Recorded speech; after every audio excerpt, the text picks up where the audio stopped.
ओम शांति। ओम शांति। ओम शांति। तो आज सद्गुरुवार है और साथ ही साथ आज एकादशी भी है, जिसे हम निर्जला 11 के नाम से बचपन से ही जानते भी आए हैं और मनाते भी आए हैं। खुशी की बात हमारे लिए अब ये है कि जब से हम ज्ञान में चले हैं तो हमें इसका वास्तविक अर्थ भी पता चल गया है कि इसके पीछे कोई एक या दो कारण नहीं, इसके पीछे अनेक कारण हैं। तो कहते हैं कि 5 पांडवों में से एक पांडव भीमसेन। तो पांडव जो भीम थे तो उनको खाने पीने का बहुत ज़्यादा शौक था। साल के अंदर 24 एकादशी आती थी, लेकिन वो एक भी एकादशी नहीं रख पाते थे, कारण खाना। तो इसके लिए गुरु वेद व्यास जी ने उनको राय दी, अगर तुमको करना ही है तो साल में एक एकादशी ऐसी है, अगर वो तुमने कर ली तो बाकी 23 एकादशियां हैं वो तुम्हारी पूरी मानी जाएंगी। सुबह सूर्योदय से लेकर के अगले सूर्योदय तक, तो पूरे 24 घंटे के लिए ना अन्न ना जल, साल में अगर एक बार भी किया, ब्राह्मण को जाकर के छाता, घड़ा, पानी, अनाज, कपड़े, फल या जो भी है, ये 5 प्रकार की चीज़ें बताई, ये दान की और इस दिन धर्म ध्यान किया, तो पूरे के पूरे साल की जो एकादशी है वो पुण्य तुम्हें प्राप्त हो जाएगा। और इसी के कारण ही, क्योंकि आज के दिन भीम ने भी इतना बड़ा त्याग किया, जिसका जीवन ही भोजन के इर्द गिर्द है, उसने भोजन का त्याग कर दिया, तो ये बहुत बड़ी बात थी। इसके लिए आज की एकादशी को पांडव एकादशी भी कहा जाता है। हमारे मधुबन के कैलेंडर में आज की है, इसलिए हम उसी को ही मानते हैं जो हमारा मधुबन कहता है। 25 को कर देना, तो 25 को कर देना, कोई बात नहीं। जेठ मास है ना, वो आज है, परंतु कोई बात नहीं। दुनिया में आप रहते हो, गृहस्थी में आप रहते हो, तिथियां आपको ज्यादा मालूम है, दीदियों को नहीं मालूम। दीदियां तो बस वही तिथि फॉलो करती है जो मधुबन के कैलेंडर में ज्येष्ठ मास की एकादशी आ गई ना, तो दीदी उसको फॉलो कर लेते हैं सब दीदियां। तो हम तो उसके अनुसार आपको बता रहे हैं, बाकी दुनिया के अंदर तो जैसे आपको चलना है वैसे आप चलिए। कहने का भाव यही है, एक से जुड़ेंगे 10 का नाश हो जाएगा। एक से जुड़ेंगे, अंदर 10 भूत बैठे हैं, 10 का नाश कराने में सिर्फ इस त्याग की ही कमी है। अगर ये त्याग जिन्होंने कर लिया, ब्राह्मणों को दान भी जिन्होंने कर दिया और धर्म ध्यान भी संगम के कल्प के एक ही टाइम पर जिसने कर लिया, तो उसको सारे युगों का पुण्य प्राप्त हो जाता है। बाबा के अनुसार आज के दिन का ये महत्व होता है। तो जहाँ से भी लोग सुनने वाले हैं, देश से और देश के बाहर भी, तो कोशिश करना आज के दिन अपने अपने सेवा केंद्रों पर जाओ, जो पूरे साल भी नहीं जाते हैं, जाओ और वहाँ जा कर के कोई ना कोई चीज का आज दान अवश्य कर करके आओ। ये सोचना इस विषय में। तो आज प्यारे बाबा का गुरुवार का दिन भी है, तो आज की तारीख है 11/6/2026। बाबा ने कहा, मीठे बच्चे, पूरा वर्षा लेने के लिए एक बाप से पूरी प्रीत रखो। तुम्हारी प्रीत किसी भी देहधारी से नहीं होनी चाहिए। प्रश्न है, जो अपने दैवी संप्रदाय के होंगे उनके सामने कौन से अक्षर घूमते रहेंगे? जो अपने दैवी संप्रदाय के होंगे उनके सामने कौन से अक्षर घूमते रहेंगे? उत्तर, जब तक उन्हें बताएंगे कि बाप को याद करने से विकर्म विनाश होते हैं और देवी देवता धर्म की स्थापना होती है, तो ये अक्षर उनके सामने घूमने लगेंगे। उनकी बुद्धि में आएगा, हमें देवता बनना है, इसलिए हमारा खान पान शुद्ध होना चाहिए। गीत है, भोलेनाथ से निराला और कोई नहीं, बिगड़ी को बनाने वाला और कोई नहीं। ओम शांति। भोलानाथ के बच्चे सुन रहे हैं, किससे? भोलानाथ से। भोलानाथ शिव को ही कहा जाता है, उनका नाम ही शिव है। भोलानाथ के बच्चे अर्थात शिव के बच्चे आत्माएं सुन रही हैं इन कानों से। अभी तुम बच्चे आत्मा अभिमानी हो बैठे हो। बच्चे टेप पर भी मुरली सुनते हैं तो समझते हैं शिव बाबा हमको अपना परिचय देते हैं। मैं सभी आत्माओं का बाप हूँ, जिसको तुम परम पिता परमात्मा यानी परमात्मा कहते हो। उनको सदैव फादर ही कहते हैं। कौन कहते हैं कि वो फादर है? आत्मा। आत्मा को जब ज्ञान मिला, और कोई मनुष्य मात्र को ये ज्ञान नहीं है। ज्ञान बहुत है, परंतु कौन सा ज्ञान नहीं है? कि आत्मा है वो सुनने वाली है, और सामने दिख देहधारी रहे हैं पर सुनाने वाला परमात्मा है। इस विषय के बारे में बाबा ने कहा। बाकी नॉलेज संसार के अंदर बुद्धिजीवी व्यक्तियों में ज्ञान होता ही है, भले वो कहीं भी है, किस भी स्थान पर है। लेकिन बाबा ने कहा ये ज्ञान किसी मनुष्य मात्र में नहीं है कि फादर कहने वाली कौन है। हम आत्मा को दो बाप है, एक साकार और एक निराकार। वो परम पिता है, ये समझाने और कोई दे न सके। बाप के सिवाय और कोई से ये पूछ भी न सके। बाप ही पूछते हैं, तुम जो कहते हो परम पिता परमात्मा गॉड फादर, वो तुम किसके लिए कहते हो?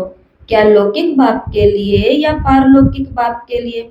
लौकिक फादर को गॉड फादर कहेंगे, हिंदी में लौकिक फादर को गॉड फादर कहेंगे। हिंदी में अक्षर भी है परम पिता, वो तो एक ही निराकार है। ईश्वर प्रभु व भगवान कहने से बाप सिद्ध नहीं होता।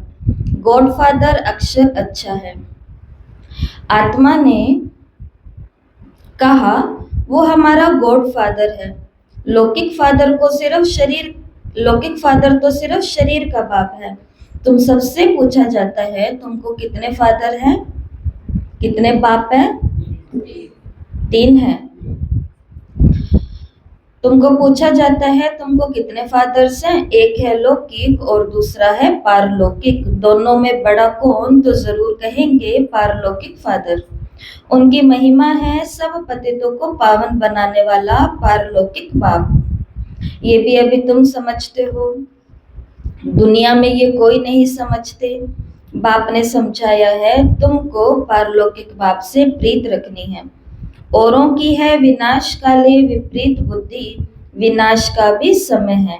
वही महाभारत की लड़ाई अब लगनी है। एरोप्लेन टैंक्स आदि एक दो को सप्लाई कर रहे हैं, सबको देते जाते हैं। तो क्या भेजते हैं? बारूद भेजते हैं, या कुछ ऐसे गन्स या कुछ ऐसे वेपन्स भेजते हैं जो सुख की दुनिया तो नहीं लाएंगे, लेकिन इस पुरानी दुनिया का विनाश अवश्य कराएंगे। तो ये सभी मार्गों से जा रहे हैं। तो बाबा ने कहा सप्लाई कर रहे हैं, सबको देते जाते हैं। पैसे से जिसको जो चाहे उनको देते जाते हैं, उधार पर भी लेते हैं। तो प्लेन बारूद आदि सब खरीद करते हैं। ये सब चीजें बड़ी महंगी भी होती हैं। विलायत वाले बनाते हैं और फिर बेचते रहते हैं। भारतवासी थोड़े ही एरोप्लेन आदि बेचते हैं। ये सब चीजें बाहर से आई हुई हैं। अब जो चीज खरीद करेंगे सो काम में तो जरूर लाएंगे ना। बारूद खरीदा है तो वो रखने के लिए तो नहीं खरीदा ना, उसको कभी ना कभी काम में भी जरूर लगाएंगे। फेंकने के लिए थोड़े ही लेंगे। ये है विनाश काले विपरीत बुद्धि यादव संप्रदाय जो यूरोप में रहते, उसमें सब आ गए। भारत तो अविनाशी खंड है, क्योंकि अविनाशी बाप का बर्थ प्लेस है। बाप आते ही तब है जब पुरानी दुनिया खत्म होनी है, और जन्म वहां लेते हैं जहां कभी खत्म होना ही नहीं है। तो भारत एक ऐसा देश है जिसको हमारे स्कूल की किताबों में भी कहा जाता था प्राचीन भारत। तो ये देश ऐसा है जो कभी खत्म भी नहीं होगा। सब खत्म होंगे परंतु ये खंड खत्म नहीं होगा। अब बाप आया है तब तो शिव जयंती मनाते हैं, परंतु उन्हों को ये पता नहीं कि शिव बाबा आते कब हैं। आते भी उस समय है जिस समय विनाश की तैयारियां हो रही है। अब बाप कहते हैं ये यूरोपवासी यादव संप्रदाय तो सतयुग में होते नहीं, ना बोधि ना क्रिश्चियन आदि होते हैं।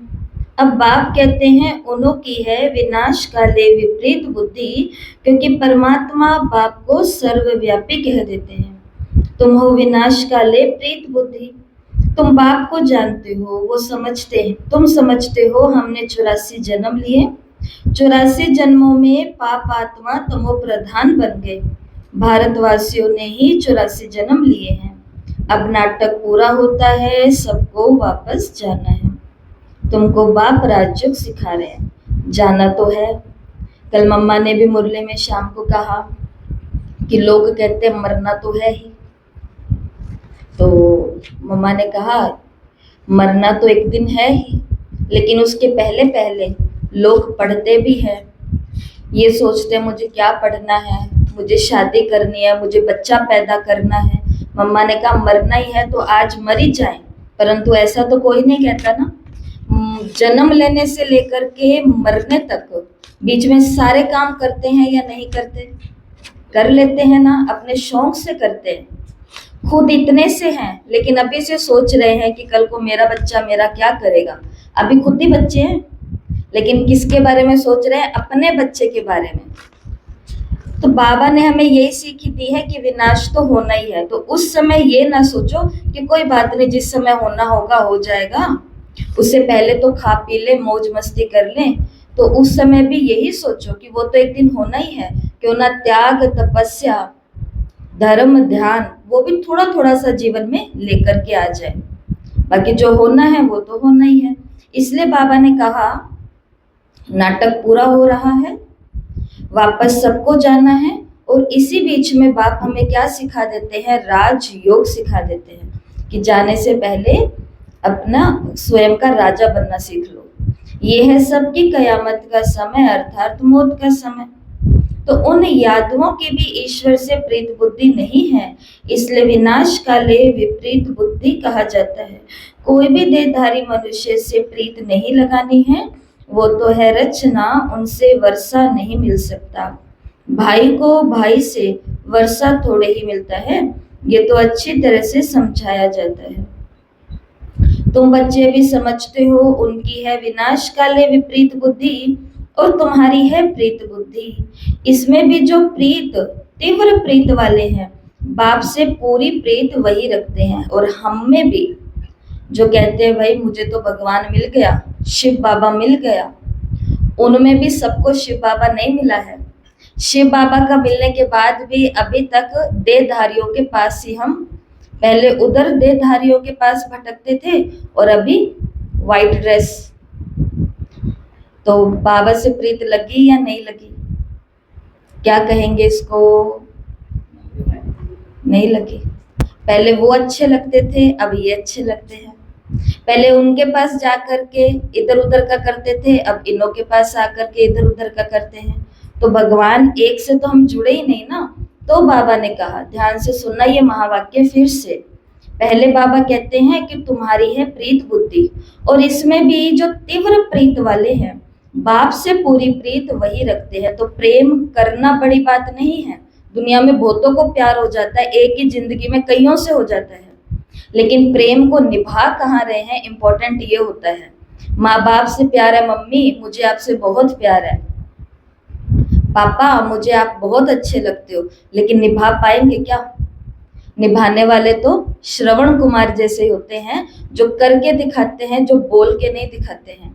इसके लिए बाबा ने कहा प्रीत तो सभी की है, हम बच्चों की बाबा से, लेकिन जो तीव्र प्रीत वाले होंगे ना, पूरी प्रीत बाबा से वही रखेंगे, मतलब निभाएंगे। हम बाबा से 21 जन्मों का स्वर्ग का वर्षा लेते हैं, वो बाबा ही तो सत्य बताते हैं, और कोई से प्रीत नहीं रखनी।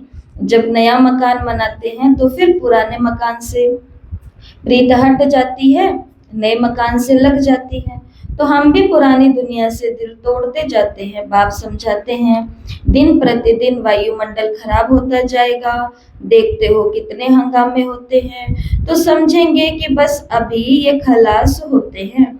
हमको जाना है नई दुनिया में, तो नई दुनिया को याद करना पड़े। बेहद के बाप और वर्षे को याद करना है, और कोई को याद करने से कुछ मिलेगा नहीं। भक्ति मार्ग में तो कितना याद करते हैं, माँ बाप मित्र संबंधी आदि सबको याद करते हुए भी देवी देवताओं को भी याद करते हैं। पानी में स्नान करते हैं, उनको पतित पावनी कहते हैं। दिखाते हैं तीर मारा और गंगा निकल आई, गंगा जल मुख में देते हैं।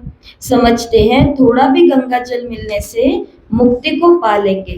बाप कहते हैं यहाँ ज्ञान की बातें हैं। तुम थोड़ा भी ज्ञान सुनते हो तो फल मिल जाता है। ये ज्ञान सुनने की बातें हैं, अमृत पीने की चीज नहीं है। अमृत कोई पीने की चीज कभी भी नहीं थी, है ही नहीं। वास्तव में वो अमृत किसको कहा जाता है? जिसके लिए कहानी आती है कि वो रूप बदल करके वो असुर भी बैठ गए और अमृत की बस एक ही घूंट जो है वो अंदर गई थी। इतने में किसने, कौन से देवता ने पकड़ लिया? चंद्रमा और सूर्य ने। ये दो थे जिन्हों को पता चल गया कि ये देवता की ड्रेस में तो है, परंतु ये असुर है। और फिर बाद में सिर और शरीर को अलग अलग किया तो फिर वो दो बन गए। एक बन गया राहु और एक बन गया केतु, जिससे सभी की दशाएं भारी हो जाती है। तो वो कौन से अमृत की बात है? ये ज्ञान जिन्होंने थोड़ा भी सुन लिया उसका फल उस आत्मा को अवश्य मिलेगा। आज देखो ज्ञान सुन करके चले जाएं, लेकिन 5-6 साल 8-10 साल या 15-20 साल बाद में जब उनको आवश्यकता पड़ेगी ना, वो खुद चल करके आएंगे और कहेंगे आप उस दिन कौन से योग की बात कर रहे थे, हमें थोड़ा सा बताओ, अब हम उससे सीखना चाहते हैं। थोड़ा सा भी अंदर गया हुआ है, विपदा के समय वो आत्मा को ज्ञान अपनी तरफ खींच लेगा, अर्थात वो मरा नहीं है, वो अमर ही रहेगा। और सब प्रकार की बातें, लेकिन पकड़ता भी कौन है? ज्ञान सूर्य शिव बाबा और ज्ञान चंद्रमा ब्रह्मा। चाहे कितने भी वहां ब्रह्मा विष्णु शंकर देवता बैठे थे, पकड़ में तो सूर्य और चांद के ही आए। तो हम यहाँ एक दूसरे से मिल रहे हैं, जुल रहे हैं, हम कितना भी अच्छा बीके बन करके घूम रहे हैं, हम एक दो की पकड़ में नहीं आएंगे, परंतु इनकी पकड़ से हम बच भी नहीं सकेंगे। जो हम सोच रहे हैं, जो हम कर रहे हैं, मुरली क्लास से पहले हम क्या करके आए हैं और यहाँ से जाने के बाद, पैर निकलने के बाद हम क्या करने वाले हैं, वो सब किसको मालूम है? यहाँ कैमरा फिट किया हुआ है, ये जहाँ कैमरे लगाए हुए होते हैं मॉल या कहीं पर भी आगे, तो उधर लिखा होता है आप कैमरे मुस्कुराइए ऐसे लिखा हुआ होता है, मुस्कुराइए, आप कैमरे की नजर में हैं। तो हमको भी याद रखना चाहिए भगवान का कैमरा हमारे ऊपर भी है, इसलिए अच्छा अच्छा सोचूं, अच्छा अच्छा बोलूं, अच्छे अच्छे लोगों के साथ रहूं। अच्छे लोग मतलब हाई फाई लोग नहीं, अच्छे लोग मतलब जिनके विचार अच्छे हैं, जिनकी धारणाएं अच्छी है, क्योंकि संग का तो रंग लग ही जाता है। और ये नहीं सोचना कभी भी कि हम बोलते तो कुछ नहीं, हम तो बस सुनते हैं भाई। लेकिन रामचरितमानस में आता है कि केवल सुन करके, मुंह से नहीं, ये कल ही हमको पता चला कि मुंह से हाँ करना नहीं, लेकिन अगर मानसिक रूप में भी हमने उसकी बात में हंकारा लगा दिया, बात तो सो गई, तो इतने में भी हमारा क्या बन गया? पाप कर्म बन गया, अगर वो बुरी बात होगी। इसके लिए अमृत बाबा ने कहा कोई पीने की चीज नहीं है, ये नॉलेज की बात है। ऐसे नहीं समझो कि भोग के दिन अमृत पिलाते हैं, नहीं, वो तो मीठा पानी है, तो भोग की थाली में रखा जाता है। बाकी ये है ज्ञान की बात।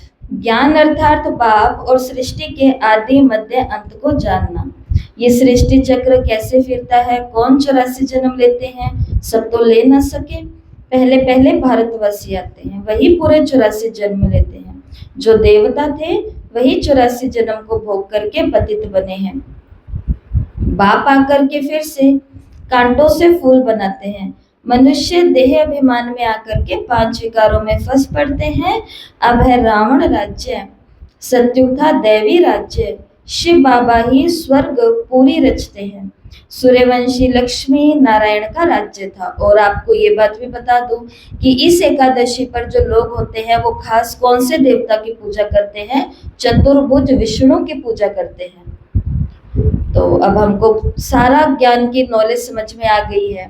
एक से जुड़ेंगे, दसों का विनाश होगा, और फिर हम किस समान बन जाएंगे?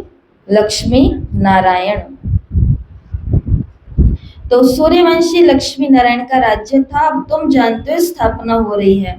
तुम्हारी विनाश काले प्रीत बुद्धि है, इसलिए विजयी है। सारे विश्व पर तुम विजय पाते हो, ये अच्छी तरह से याद रखना है। हम भारतवासी जो भी कलयुग में हैं, सो फिर बदल करके स्वर्ग में जाएंगे। पुरानी दुनिया को छोड़ना है। ये विकारी संबंध, इसको बंधन कहा जाता है। तुम विकारी बंधन से निकल निर्विकारी संबंध में जाते हो। फिर दूसरे जन्म में तुम विकारी बंधन में नहीं आएंगे, वहां है ही निर्विकारी संबंध। इस समय आसुरी बंधन है। आत्मा कहती है हमारी शिव बाबा से प्रीत है। तुम ब्राह्मणों की प्रीत है, क्योंकि यथार्थ रीति जानते हो। बाप को, सृष्टि चक्र को जान, फिर तुम औरों को भी समझाते हो। जितना जो औरों को समझाएंगे, वो बहुतों का कल्याण करेंगे। जो जानते समझते हैं वही होशियार हैं, और वही ऊंच पद पाते हैं। सर्विस कम करते हैं तो पद भी कम पाएंगे। पतित तो सारी दुनिया, फिर लोग कहते पता नहीं किसको जाके ज्ञान सुनाए, कोई सुनता ही नहीं है। दुनिया कितनी बड़ी है, नाप ली हमने पूरी दुनिया। दुनिया इतनी बड़ी है, जाओ कहीं भी जाओ, कहीं भी जाकर के ज्ञान सुनाओ, हॉस्पिटल भरे पड़े हैं, पार्क हैं वो भरे पड़े हैं। कहीं ऐसी कौन सी जगह है जहाँ भीड़ नहीं है, जहाँ लाइन नहीं है? बस स्टैंड जाओ, रेलवे स्टेशन जाओ, कहीं पर भी जाओ, दुनिया की दुनिया है हर जगह। और सारी दुनिया दुखी है या सुखी है? तो कहीं भी जाकर के, पर टाइम तो निकालना पड़ेगा ना। टाइम की शॉर्टेज है, टाइम हमारे पास नहीं है, इंटरेस्ट हमें नहीं है। सोचते हैं बाहर जाके 2 घंटा सेवा करेंगे, इससे बढ़िया लेटे लेटे मनसा योगी कर देते, और वो नींद कब आती है हमें भी नहीं पता चलता। और फिर कहते हैं क्या, किसको ज्ञान सुनाए, कोई सुनता ही नहीं, कोई है ही नहीं ज्ञान सुनने वाला। बहुत है, बहुत है। तभी शिव बाबा ने कहा हर एक को पतित से पावन होने का रास्ता बताना है, और कोई उपाय नहीं है। अगर पद बड़ा चाहिए, संपन्न चाहिए, तो फिर रास्ते बताओ अनेकों को, और इसके अलावा कोई उपाय नहीं है। याद से ही विकर्म विनाश होंगे। जो दैवी संप्रदाय के हैं, उनके आगे ये अक्षर घूमेंगे, समझेंगे ये तो ठीक बात है। बरोबर हम देवी देवता बनते हैं, तो हमारा भोजन भी शुद्ध होना चाहिए। देवी देवताओं का भोजन शुद्ध होना चाहिए। और हमेशा याद रखना, कई सारे भाई बहने कंफ्यूज हो जाते हैं। जो मुरली में भोजन की बात आती है, तो ये हमारे लिए जो मुरली क्लास में आते हैं, जो खुद को बिके कहते हैं, जो कहते हैं हमें शिव बाबा मिल गया, हम शिव बाबा के बन गए, हमारे घर वालों के लिए अभी ये बात नहीं है। अगर वो हमारे अनुसार ये बात समझते हैं तो बहुत अच्छी बात है, ये हमारे लिए गोल्डन चांस है कि सभी का ही भोजन शुद्ध हो जाएगा। लेकिन पहली बात ये किसके लिए है? हमारे लिए है। तो बात हमारे लिए है, तो युक्तियां भी किसको रचनी पड़ेगी? हमें रचनी पड़ेगी। बाकी अगर ये सोच करके बैठे हैं कि शुद्ध भोजन हमारे सामने अपने आप ही चल करके आ जाएगा, तो वो नहीं होगा। जो लोग वेजिटेरियन होते हैं, उसके लिए वैष्णव ढाबे पर उन्हें खुद जाना पड़ता है, या ढाबा उनके पास चल करके आता है? खुद ही जाना पड़ेगा ना।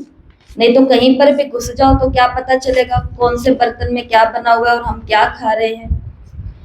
उसी प्रकार से ये बातें भी समझने की होती है, घर वालों को जाके सुनाने की नहीं होती। भाई अब से तो हम ऐसा खाना ही खाएंगे, हमारे बाबा ने कहा है। फिर वो घर बैठे बैठे डर जाएंगे कि इनके ज्ञान में तो हम क्या जाएं, पहले तो खाना ही हमें अच्छा बनाना पड़ेगा।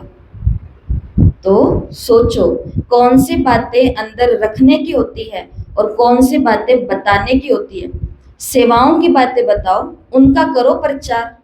हमारे सेंटर से ये सेवाएं हो रही है, हमारे यज्ञ से ये सेवाएं हो रही है, उन बातों में तो हम चुप हो जाते हैं। सारे ही कर रहे हैं, इसमें क्या बड़ी बात है। और जो बातें धारणाओं की है, वो बातें जाकर के सारा फट फट फट बोल देते हैं। हम तो इतने बजे उठते हैं, हम तो घर में ऐसे रहते हैं, हम तो ये खाते, भाई हमने तो ये छोड़ दिया। ये बातें कोई बताने की है? तो फिर भगवान को दान भी दिया है हमने गंदगी का, उसका भी प्रचार कर दिया दुनिया वालों को जाकर के। तो फिर गुप्त दान महापुण्य ऐसे थोड़ी ना कहा हुआ था। बाबा ने कहा कि जिसको ये बात समझ में आएगी ना कि मैं दैवी संप्रदाय का बनूंगा, तो सबसे पहले वो क्या काम करेगा, अपना भोजन शुद्ध करेगा, क्योंकि देवता कैसा भोजन खाते हैं, शुद्ध खाते हैं कि अशुद्ध खाते हैं, शुद्ध खाते हैं। दैवी गुण भी यहाँ धारण करने हैं, सर्वगुण संपन्न बनना है। अभी तुम बन रहे हो, ये लक्ष्मी नारायण देवताएं हैं, इनको भोग लगाते हैं। तो क्या सिगरेट का भोग लगाएंगे? तो बताओ फिर नारायण का बेटा सिगरेट कैसे पी लेता है? लक्ष्मी को क्या हम किसी चीज का भोग लगाएंगे, गंदी और गलत चीज का? तो फिर लक्ष्मी की बेटियां जो है वो कैसे पी लेती हैं और खा लेती हैं? तो बाबा ये बात कह रहे कि देवी देवता हमारे बड़े हैं, इतना तो हम समझते हैं ना, शिव बाबा को ना समझे पर देवताओं को तो समझते हैं लोग। तो क्या भोग के अंदर, नारायण के भोग के अंदर, लक्ष्मी के भोग के अंदर सिगरेट आदि लगाएंगे? सिगरेट पीने वाला ऊंच पद नहीं पा सकता, ये कोई दैवी चीजें नहीं है। सिगरेट पिएंगे व लहसुन प्याज आदि खाएंगे तो और ही गिर जाएंगे। कहते हैं ये छोड़ने से हमारी तबीयत खराब हो जाती है, लू है ना। क्या करें, अगर हम प्याज नहीं खाएंगे तो हमको लू लग जाएगी, और जो जो खा रहे हैं उनको तो कुछ हो ही नहीं रहा है। जैसे कि कहते हैं कि लहसुन खाओ, घुटने हमेशा अच्छे रहेंगे। घुटने हमेशा अच्छे रहते तो खा खा के हमारे खराब क्यों हो गए हैं? पहले का खाया हुआ है तो ये अच्छे रहने चाहिए थे, परंतु ये नहीं रहे हैं अच्छे लोगों के। तो इसके लिए क्या वो ठीक है? वो नहीं है। ये सारी क्या है, मानसिकता। और बिल्कुल उनके अंदर वो प्रॉपर्टीज है, उनके अंदर वो गुण है जिससे हम लू से बचेंगे भी, हमें और ताकतें भी मिलेंगी। जिस प्रकार से अंडे के अंदर अपनी प्रॉपर्टी है, मांस के अंदर अपनी प्रॉपर्टी है, लेकिन उसके लिए भी तो हम बैठे हैं ना चुप होकर के, क्योंकि भाई हम तो फलाने फलाने धर्म वाले, हम ऐसा कुछ नहीं खाते। उसी प्रकार से देवी देवता वही, वो तो पर पढ़ना पड़ेगा, जानना पड़ेगा। जो चीज लहसुन प्याज से मिलती है वो चीज और कौन सी? तो बाबा तो देखो मुरली के अंदर बैठा है वो मूल वतन में, और बातें कर रहा है बिल्कुल ही दुनिया की, ताकि मेरे बच्चों को, फिर वो बच्चे पूछते हैं ना हमें साफ तो बाबा ने कभी बताया नहीं, तो बाबा तो साफ। तो मैं तो कहती हूँ, कभी कभी सोचती हूँ कि लहसुन प्याज भी कितने भाग्यशाली हैं कि भगवान अपने मुंह से इनका नाम लेता है।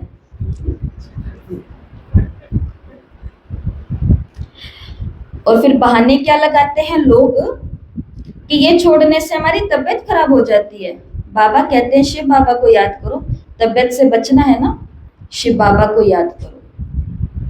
दादियां 100 साल को कंप्लीट कर गई, इंजेक्शन लेते, दवाइयां खाते। जानकी दादी को तो आपने पढ़ा और सुना ही होगा ना। जानकी दादी जिस दिन यज्ञ में आए थे उस दिन से वो बीमार थे, और 104 साल के होने तक भी वो बीमार ही थे, लेकिन उस बीमारी को उन्होंने अवॉइड किया। जो ध्यान रखना वो ध्यान रखा, बाकी जो कार्य करने शिव बाबा की याद से, तो वो ताकत तो वहां से मिलेगी। ये आदतें अब छोड़ दो तो तुम्हारी सदगति हो जाएगी। सिगरेट की आदत तो बहुतों में रहती है, समझानी दी जाती है, देवताओं को कभी भी भोग नहीं लगाया जाता इन चीजों का। तो तुमको भी तो इन जैसा यहाँ ही बनना है। फिर तुम छी चीजें खाते रहेंगे तो वो बांस आती रहेगी। और इसके बहुत सारे रीजन है ना।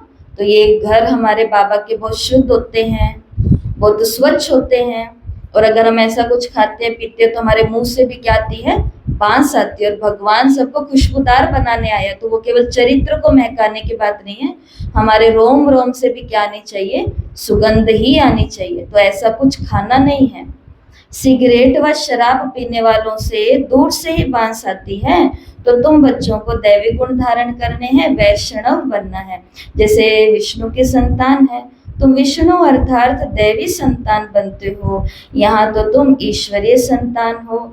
ये तुम्हारा सर्वोत्तम जन्म है, देवताओं से भी उत्तम तुम हो, तुम औरों को भी उत्तम बनाने वाले हो। ये है बेहद के बाप की मिशनरी।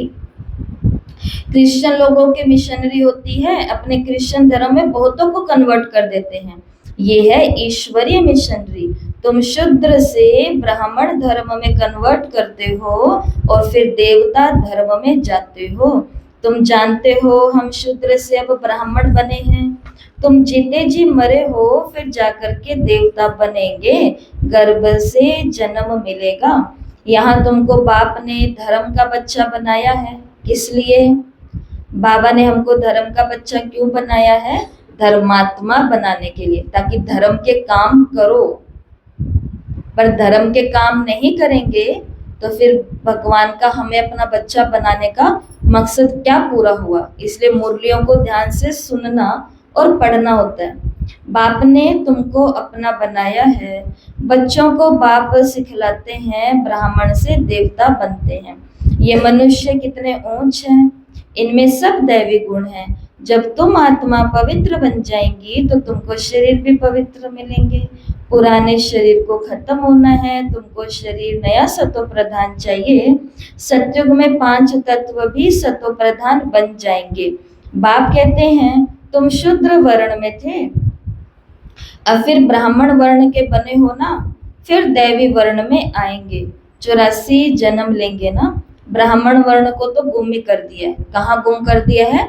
तो गीता के ज्ञान के समय अर्जुन कहता है कि मुझे बस अब बहुत हो गया, अब मुझे कुछ समझ में नहीं आ रहा।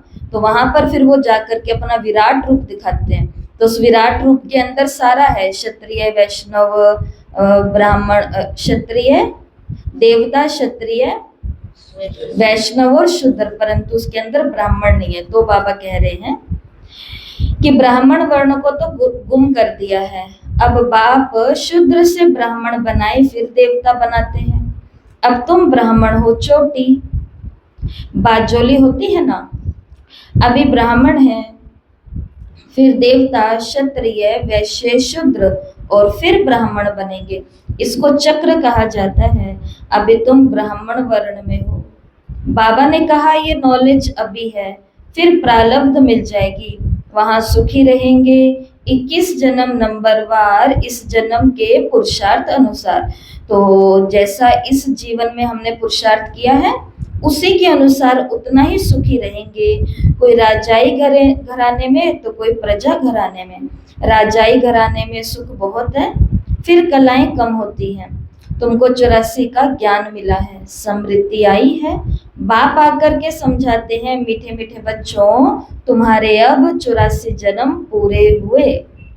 कोई ने 84, 80, 50 या 60 जन्म भी लिए हैं। सबसे जास्ती तुम भारतवासी ही सुख देखते हो। इस ड्रामा में तुम्हारा नाम वाला है। देवताओं से भी तुम ऊंच हो। तुम जानते हो हम सो पूज्य बनते हैं। सतयुग में हम किसको भी पूछते नहीं, ना हमको कोई पूछते हैं। वहां हम हैं ही पूज्य, फिर कलाएं कम होती जाती हैं। हम पूज्य से फिर पुजारी बन माथा टेकते हैं। द्वापर में हम पुजारी बनना शुरू करते हैं।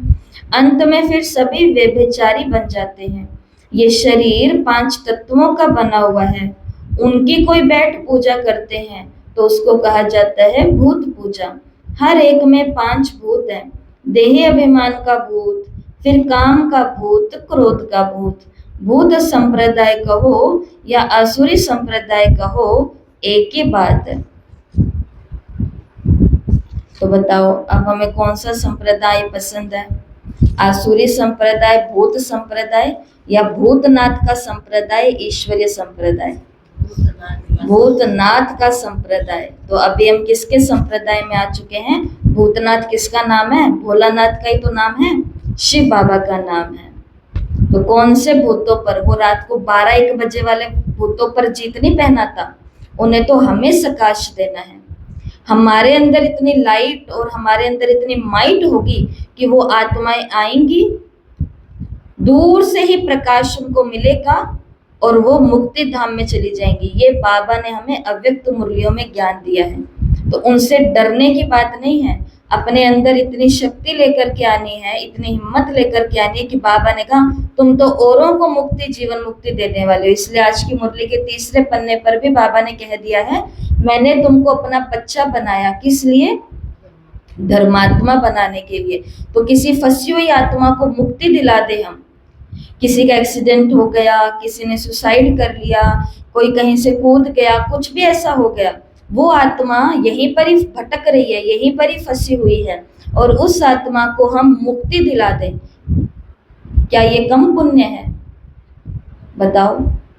लेकिन ऐसा पुण्य करने वाले को प्योरिटी की ताकत बहुत चाहिए। इसलिए दुनिया में भी ऐसा कहा जाता है कि वो भी ऐसों से चिमड़ते हैं, ऐसों को ही चिपकते हैं जो पहले से कमजोर है। जो जिस चीज से डरता है वो चीज उसके पास आती है पेपर बन करके। ये दुनिया की प्रकृति का नियम है। जिस बीमारी से डरोगे, जिन झगड़ों से डरोगे, जिन लोगों से डरोगे, वो पीछा थोड़ी ना छोड़ेंगे, वो और ज्यादा साथ रहेंगे।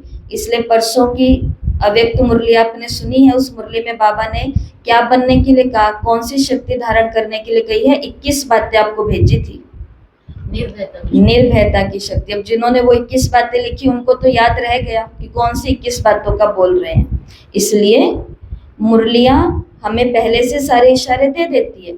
बाकी बाबा ने कहा कि बाप आकर के फिर दैवी संप्रदाय का बनाते हैं। बाप आते हैं भूतों से छुड़ाने और अपने साथ योग लगाए देवता बनाने। गुरु नानक ने भी महिमा गाई कि परम पिता परमात्मा ने मनुष्य को देवता बनाया। तो गुरुवाणी के अंदर आता है, मनुष्य से देवता किए करतने लागी बार, कि भगवान जब आता है ना अपने पर, तो मनुष्य को देवता बनाने में ज्यादा समय नहीं लगाता। वही पतितों को पावन बनाने वाला है। अच्छा, मीठे मीठे सिकिलते बच्चों प्रति माता पिता बाप दादा का याद प्यार और गुड मॉर्निंग। रूहानी बाप की रूहानी बच्चों को नमस्ते। हम रूहानी बच्चों की रूहानी माता पिता बाप दादा को याद प्यार नमस्ते, गुड मॉर्निंग, ओम शांति। शुक्रिया बाबा, शुक्रिया, वाह बाबा वाह।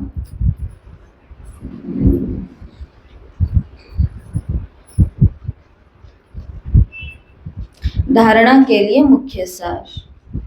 पहला, तो आज भोग का दिन है ना, इसलिए बाबा ने भी आज भोजन की ही बात करी है। तो क्या धारण करने के लिए बाबा ने कहा आज? देवताओं का भोजन। देवताओं का भोजन कैसा होता है? शुद्ध होता है। तो देवताओं की दुनिया में जाने की जो प्रैक्टिस कर रहे हैं उनका भी भोजन कैसा होना चाहिए?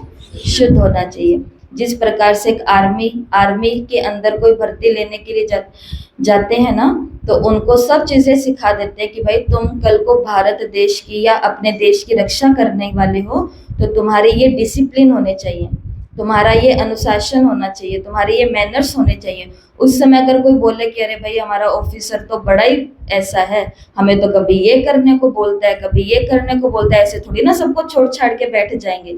इसका मतलब मैं कभी आया ही नहीं था सेना में भर्ती होने के लिए, मैं बस उस शौक को पूरा करने आया था। तो ऐसों की फिर क्या गति होगी? सेना में कोई गति नहीं होगी, वो कोई ना कोई एग्जाम में फेल हो जाएंगे। उसी प्रकार से हम भी एक सेना में भर्ती हुए हैं, जिस सेना का गायन महाभारत के अंदर है, गीता के ज्ञान के अंदर है, पांडव सेना। और जिसको बाबा ने कहा है तुम ईश्वरीय, कल की मुरली में था, सेल्वेशन आर्मी वाले हो, डूबे हुए का बेड़ा पार लगाने वाले हो। तो उसके लिए कई अनुशासन है, उसके लिए भी कई नियम है, कई मर्यादा। फिर हम बोले कि भाई हमें तो कभी ऐसे करने के लिए कहा जाता है, कभी ऐसे करने के लिए कहा जाता है, कभी देहधारियों को बोलने के लिए कहा जाता है। तो इसका मतलब हम कभी भगवान पर बलि चढ़ने आए ही नहीं थे, हम अपनी छुटपुट चीजों को पूरा करने के लिए आए थे। तो ऐसी आत्माएं कहीं ना कहीं तो फेल होंगी ना फिर कभी जा करके। तो आए किस लिए? कभी रुक करके ये विचार भी करना है। तो हमको ये आदतों की बातें मुश्किल नहीं लगेगी। पहला, ब्राह्मण सो देवता बनने के लिए जो भी छी बाबा को वो चीजें कैसी लगती है? बांस वाली है ना, छी। जो भी छी आदतें हैं उनको छोड़ना है। शूद्रों को ब्राह्मण धर्म में कन्वर्ट कर देवता बनाने के लिए ईश्वरीय मिशन में सहयोगी बनना है। शराब, सिगरेट या जो भी गंदी आदतें हैं वो निकाल देनी है। तो बाबा अच्छी बातें सिखा रहा है कि बुरी बातें सिखा रहा है? गवर्नमेंट कर रही है इसके लिए अलग अलग कैंपेन। अलग अलग प्रबंध रच रहे कि लोग छोड़ दें ये सब कुछ करना। हम एक जगह गए तो वहां कहते कि आप ना ये ज्ञान तो बाद में सुनाना, पहले ना आप हमारे फलानी फलानी जगह से सारी दुकानों में से सामान ही उठवा दो जहां ये बिकता है। तो हमने कहा हम थोड़ी ना उठवाएंगे, आपकी जगह, आपके लोग, आपका काम, आपकी पीढ़ी बर्बाद हो रही है, हमारी तो आगे कोई पीढ़ी नहीं है जिसकी हमें चिंता करनी पड़े। आपकी पीढ़ियां बर्बाद होने के लिए तैयार है। पहले ये चीजें मुश्किल से मिलती थी, अब तो जाओ सामने सब कुछ मिल रहा है, ले, और इतनी इतनी चीजें नहीं, खतरनाक चीजें मिल रही हैं, क्योंकि उपज भी तो यही हो रही है नजदीक में ही सब कुछ। तो इसके लिए बर्बादी आपकी पीढ़ियों की हो रही है, तो आप उठवाने का सोचो, आप कुछ प्रबंध रचो।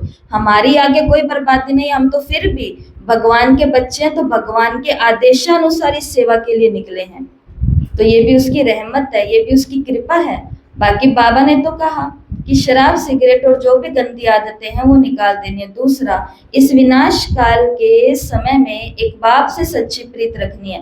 पुराना मकान टूटने वाला है, इसलिए यहाँ से दिल निकाल नए से लगानी है। प्रबंध रच के रखो पहले से ही।